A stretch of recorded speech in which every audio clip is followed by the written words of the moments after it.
just be clear that we are all on that dissociative cycle, or dissociative scale. No one is like totally integrated, you know.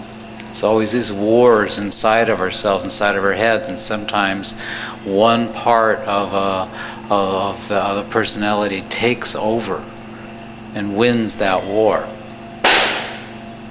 This is why Ramana Maharshi said, all personality is despicable.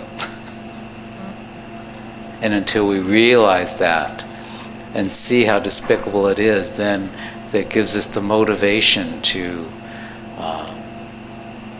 go towards the heart, not just because we want to feel good, but because there's nowhere else to go but there. This is the teaching of the Yoga Vashishta.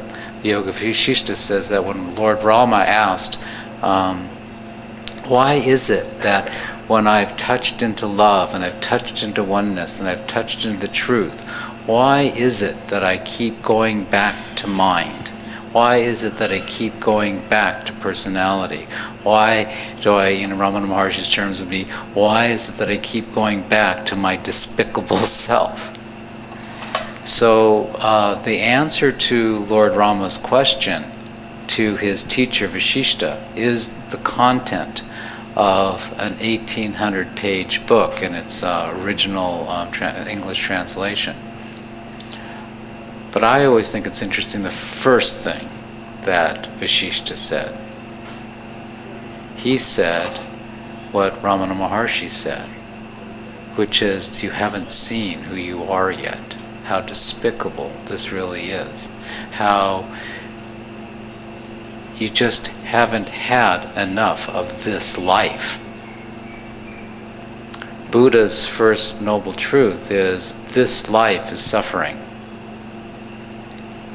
He wasn't like a negative thinker.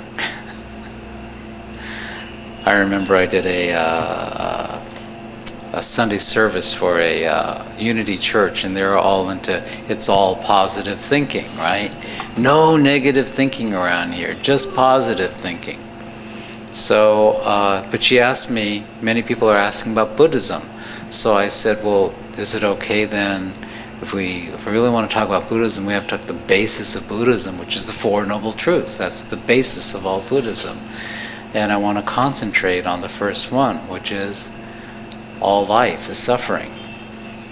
Meaning this life of the mind, this life of the personality, this life of our despicable self is suffering.